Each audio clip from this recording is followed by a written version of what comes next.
Black Myth Wukong hasn't released on Xbox due to specifically development issues on the Xbox Series S. So this coming from the gamer. Quote, Yokar explains that he felt a little emotional after seeing the awards the game nabbed, and that the only thing that would have made 2024 perfect is the release of the Xbox version. Yokar goes on to state that the 10 gigs of shared memory that is used by the Xbox Series S made releasing the game on the system impossible without a few years of optimization experience. Yes, a few years.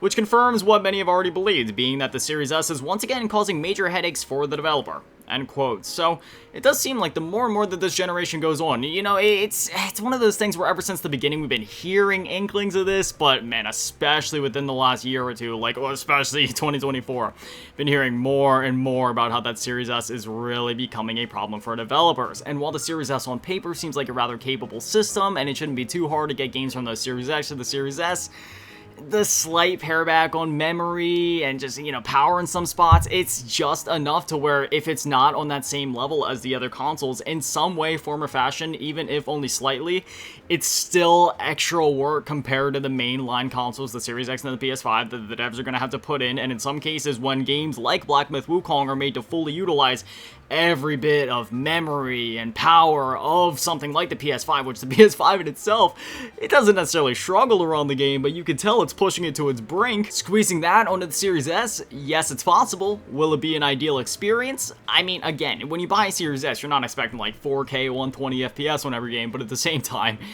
you know, it's like, alright, what are we gonna have to do to get this game on the system? And obviously, they haven't given up, they're still trying, it's just, again, it's that lack of power. Am I necessarily outright blaming the Series S or saying that it was a bad idea or a bad console or anything like that?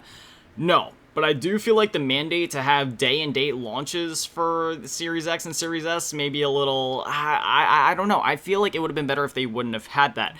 Granted, as the generation went on, we probably would have seen more and more games that are like only Series X exclusive, which obviously would have sucked.